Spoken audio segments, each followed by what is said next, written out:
Assalamualaikum warahmatullahi wabarakatuh. Teman-teman dimanapun berada, seperti telah kita ulas di pertemuan yang lalu, bahwa di antara rangkaian ayat puasa yang sekaligus memberikan potret insan beriman dalam menjalani rangkaian kegiatan puasa dan melekatkan hukum-hukum terkait di dalamnya, terdapat satu ayat yang memberikan kesan permohonan mendalam dari setiap insan beriman, khususnya yang tengah berpuasa, untuk berdoa memohonkan segala hal terkait kebutuhan dunia akhiratnya. Itulah sebabnya satu di antara rangkaian ayat puasa di Al-Baqarah ayat 183 sampai 187 itu kita temukan di ayat 186 menyampaikan, menjelaskan, menginformasikan tentang kepentingan kita berdoa pada Allah Subhanahu wa taala. Wa idza sa'alaka 'ibadi 'anni fa inni qarib ujibu da'watad da'i idza da'an falyastajibu li wal yu'minu bi la'allahum yarshudun. Muhammad sallallahu alaihi wasallam, dan bila ada di antara hambaku yang bertanya padamu tentangku, untuk memohon, untuk meminta, untuk berdoa, menyeru, maka katakan kepadanya, sungguh aku amatlah dekat. Karena riwayat yang pernah kita bahas di pertemuan yang lalu, ada yang mengkonfirmasi kepada Nabi seorang Arab Badui, apakah Allah itu jauh sehingga harus menyeru dengan kencang, ataukah dekat sehingga dapat memohon dengan lirih. Maka turunlah ayat ini untuk mengkonfirmasi. Pada intinya, teori dan kaidah di dalam ilmu Al-Quran di subtopik Asbabun Nuzul mengatakan al-ibratu bi'umumil lafzi la bi khususis sababi. Hukum itu dapat dipahami, diterapkan tidak berdasar atas kekhususan sebabnya, namun dapat dipahami berdasarkan keumuman lafaz dari ayat yang diturunkan yang mencakup hukum yang dimaksudkan. Maka ayat ini ketika diturunkan dan dirangkaikan dalam rangkaian ayat Ramadan, memberikan kesan kepada kita bahwa pada umumnya insan beriman, khususnya yang tengah menjalani ibadah Ramadan, akan banyak sekali menghadap kepada Allah, banyak berdoa, banyak meminta, baik itu di siang ataupun malam Ramadan. Karena itulah kemudian Allah menegaskan, fa inni qarib ujibu da'watad da'i idza da'an. Maka sungguh aku amatlah dekat kepada hambaku, mengetahui seluk-beluk yang terkait dengan detil hambaku. Ujibu da'watad da'i, maka aku akan senantiasa menjawab permohonan setiap hambaku, idza da'ani, sepanjang hambaku bermohon kepadaku dengan cara yang benar. Penting diketahui oleh kita semua bahwa di ayat ini Allah memberikan jaminan kepada siapapun yang bermohon, berdoa, meminta kepada Allah, bahwa setiap doa yang dimohonkan pasti dijawab. Menggunakan redaksi fi'il mudhari, baik saat itu dimohonkan, ataupun ke depan saat ia siap menerimanya, atau bila memang itu tidak menjadi maslahat di dunianya, maka Allah kabulkan di akhiratnya, sesuai dengan kebaikan yang dapat diterima oleh si pemohon, oleh hamba yang berdoa.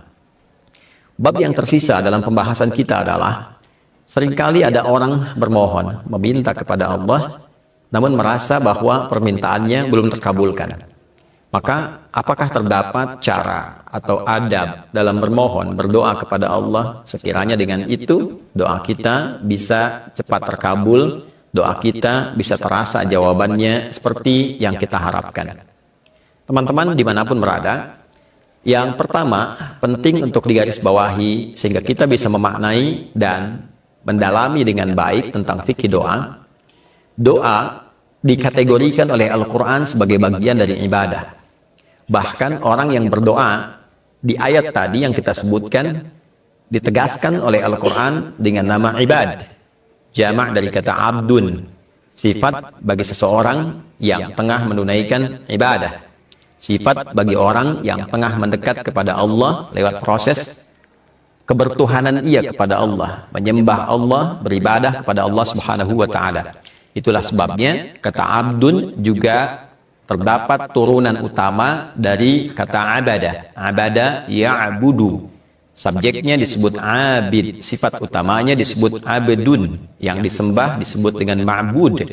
Kita menyembah Allah, kita katakan iyyaka na'budu wa iyyaka nasta'in. Di dalam Al-Quran, surah Ghafir atau surah Al-Mu'min, surah ke-40 dalam urutan Al-Quran, di ayat ke-60, kita temukan diksi yang sangat jelas ketika Allah menyampaikan, innal ladzina yastakbiruna an ibadati sayadkhuluna jahannama dakhirin. Orang-orang yang memiliki rasa angkuh, merasa hebat, merasa punya segalanya, sehingga dengan itu ia menyimpulkan tidak perlu berdoa kepada Allah. Doa di sini digambarkan, disampaikan dengan kata ibadah. Jelas sekali.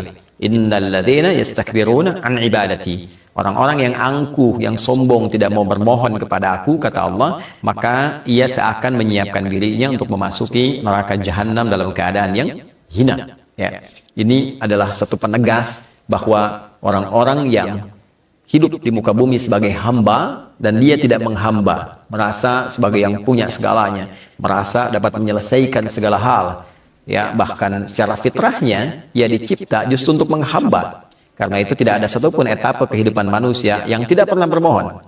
Pasti sepanjang manusia hidup akan ada bagian dari kehidupannya yang mengharuskan, memaksa ia untuk bermohon, meminta, berdoa untuk menunjukkan bahwa ia seorang hamba, seorang yang butuh, seorang yang lemah, dan puncaknya ia bukan Tuhan. Dengan kata lain, bahasa singkatnya, seakan-akan orang yang tidak butuh pada apapun, merasa kuasa, merasa hebat dengan pribadinya, seakan-akan menempatkan dirinya pada posisi layaknya Tuhan. Dan ini yang menjadikan ia terhina di hadapan Allah Subhanahu wa Ta'ala. Teman-teman, layaknya ibadah, maka doa punya adab. Seperti ibadah lain pun punya adabnya. Sholat, ibadah, sholat ada adabnya, ada caranya. Bagaimana bisa khusyuk ketika diikuti seluruh rangkaian ketentuannya. Bagaimana bacaan Al-Quran bisa benar, menghafalnya bisa cepat ketika diikuti adabnya. Pun demikian doa, ketika Al-Quran menyebutnya sebagai ibadah, maka bila doa kita ingin cepat dijawab, ikuti caranya, ikuti adabnya. Di antara adab-adab berdoa, yang pertama teman-teman sekalian, yang paling penting adalah mengarahkan keperluan doa kepada ibadah. Ini poinnya. Ketika kita meminta pada Allah Subhanahu wa Ta'ala, walaupun yang kita minta aspek kehidupan dunia, maka arahkan dunia ini untuk kepentingan ibadah kita. Itu cara utama yang paling cepat mengabulkan doa yang kita mohonkan. Contohnya begitu banyak di dalam Al-Quran, seperti doanya Nabi Zakaria alaihi salam ketika bermohon kepada Allah meminta keturunan. Maka beliau memohon, diabadikan di Quran surat Maryam itu, ya, dengan mengatakan, ya Allah, ini fisikku telah mulai letih, rambutku telah memutih, washta'ala ra'su syaiba walam akum bidu'aika syaqiyya, dan aku tidak putus berdoa kepadamu ya Allah. Untuk apa? Ya, tujuannya adalah yarithuni wa yarithu ala Ya'qub, untuk bisa mewarisi dakwah yang aku turunkan, yang ditugaskan aku untuk berdakwah, mengajak manusia pada kebaikan, untuk beribadah kepadamu. Ya Allah, bukan sekedar aku minta keturunan karena orang lain pun meminta, tapi aku menginginkan keturunan ini agar niat ibadahku dalam berdakwah bisa diteruskan. Nah, ini bermohon dengan mengarahkan kepentingan kita kepada aspek ibadah. Pun demikian Nabi Ibrahim alaihissalam ketika memohon kepada Allah diberikan keturunan, maka hal pertama yang beliau mintakan, liyuqimus shalah, supaya mereka menegakkan sholat ya Allah. Ada keturunan yang meneruskan ibadah yang telah aku lakukan, untuk menegakkan sholat, untuk bisa berdakwah berma'ruf nahi mungkar, untuk mendekat kepadamu. Jadi kalau secara spesifik kita minta tentang urusan dunia kita, maka yang pertama, jadikan dunia sebagai wasilah ibadah. Ya Allah, selama ini hamba sholat, selama ini hamba baca Al-Quran, namun selama ini hamba belum mampu untuk berzakat. Berikan kemampuan pada hamba ya Allah, hamba mohon selama hidup agar bisa berzakat. Jadi pada sesungguhnya Anda meminta bagian dari zakat itu ada bagian dunianya. Kalau Anda mendapatkan 1 juta, bukankah di situ Anda bisa keluarkan misalnya 25.000 rupiah. Anda diberikan misal 1 miliar, maka ada kesempatan berzakat 25 juta. Anda minta zakat 25 juta, tapi Anda mendapatkan bagian dunia 975 juta yang diolah dengan cara yang halal dan benar.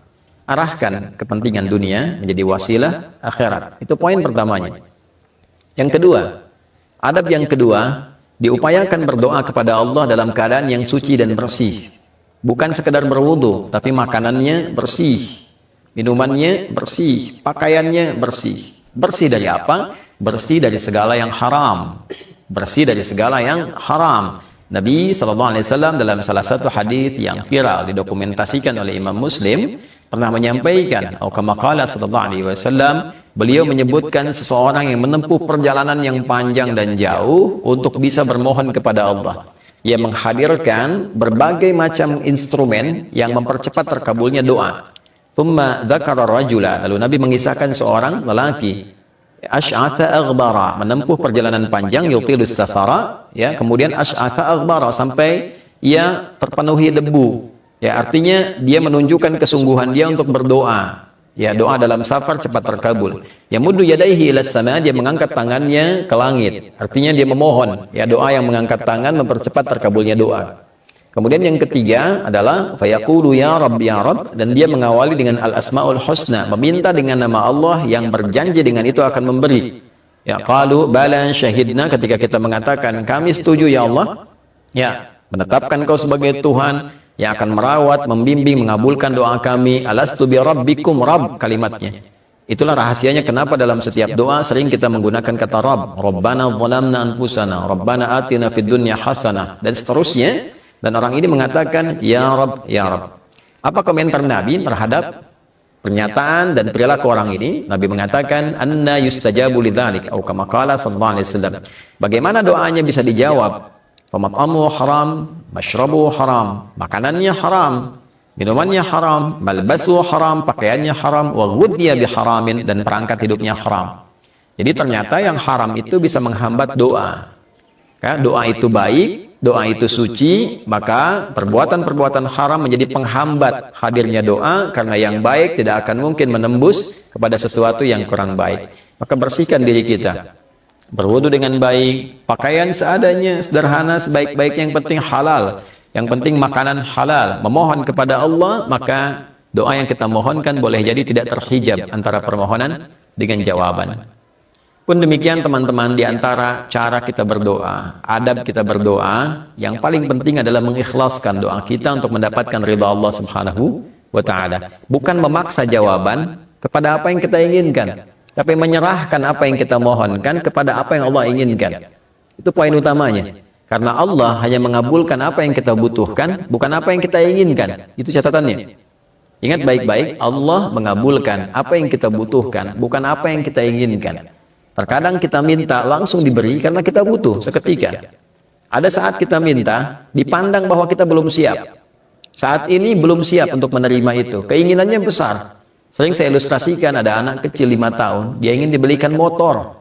Motor yang besar, motor yang kadang suka dipakai orang dewasa. Orang tuanya mampu, tapi orang tua menilai belum layak dia mengendarai ini. Belum ada kemampuan. Kalaupun terlihat bisa mencelakai dirinya atau orang lain.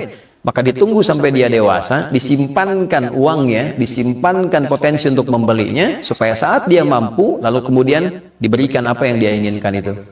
Ada yang ketiga, diganti dengan apa yang dibutuhkan, bukan apa yang diinginkan. Seorang anak sakit, meminta dibelikan jeruk. Kata dokter yang baik untuknya adalah apel. Orang tua memberikan apel kepadanya, bukan jeruk. Karena itu yang dia butuhkan, bukan apa yang dia inginkan. Dan yang keempat adalah teman-teman sekalian, ini yang paling penting. Bagian terpenting di ujung ayat 186 itu adalah falyastajibuli wal yu'minu bi la'allahum yarshudun. Kalau ingin cepat dijawab, kata Allah sendiri, falyastajibuli, maka jawab juga seruanku dengan cepat. Allah panggil sholat, datang cepat. Bahkan sebelum waktunya kita siap-siap. Allah minta kita puasa dengan baik, lakukan dengan baik. Diseru, lakukan. Siap-siap, kerjakan. Orang yang cepat merespon seruan Allah, betapa cepat juga Allah Subhanahu wa Ta'ala merespon apa yang dia inginkan. Bahkan terkadang ada orang yang belum minta, Allah sudah siapkan kebutuhannya. Yang terakhir, yang kelima, bagian terpenting dari itu semua adalah menjadikan diri kita selalu terpelihara dalam ketaatan kepada Allah Subhanahu wa Ta'ala. Cari tempat-tempat yang baik. Misal, kita datang ke masjid yang baik, di mihrab, waktu-waktu terbaik, di sepertiga malam, dalam keadaan kita telah menunaikan amal saleh, sudah baca Quran, doa. Sudah sholat, doa. Itu hal yang paling baik yang bisa dikerjakan.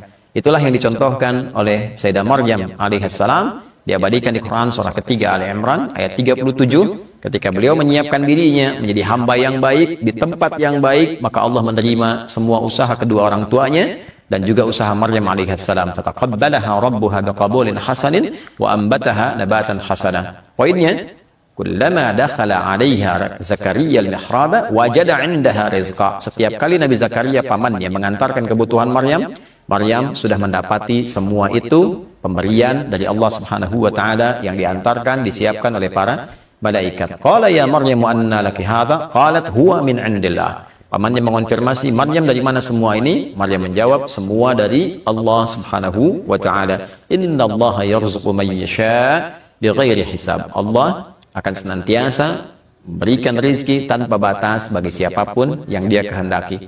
Maka jadilah kita termasuk yang dikehendaki oleh Allah itu. Jangan berputus asa dari doa, jangan menyimpulkan tidak dijawab, jangan pernah menyimpulkan bahwa ini tidak akan terjadi. Semua kuasa Allah yang diberikan, ketika Allah menghendaki terjadi, pasti terjadi. Seperti itulah Nabi Zakaria meyakini, lantas kemudian beliau sholat di tempat itu, memohon keturunan, dan menepikan semua prediksi yang telah terjadi. Kata orang tidak mungkin punya keturunan, kata orang istrinya divonis monopos dan mandul, kata Allah terjadi dan terjadi. Sholat di situ dikabulkan dan mengandung istrinya, melahirkanlah seorang anak yang diberi nama Yahya. Semoga Allah senantiasa merahmati kita, mengabulkan setiap permohonan kita, dan menjadikan doa yang telah terkabul itu menjadi peringan hisab kita di hari kiamat dan pemberat mizan kita dalam kebaikan yang mengantarkan kita pada rahmat Allah, syafaat darinya, dan perjumpaan dengan Rasulullah sallallahu alaihi wasallam. Allahumma rabbana atina fid dunya hasanah wa fil akhirati hasanah wa qina adzabannar. Wa sallallahu ala sayyidina Muhammad wa ala alihi wa sahbihi ajma'in. Wa akhiru da'wana alhamdulillahi rabbil alamin.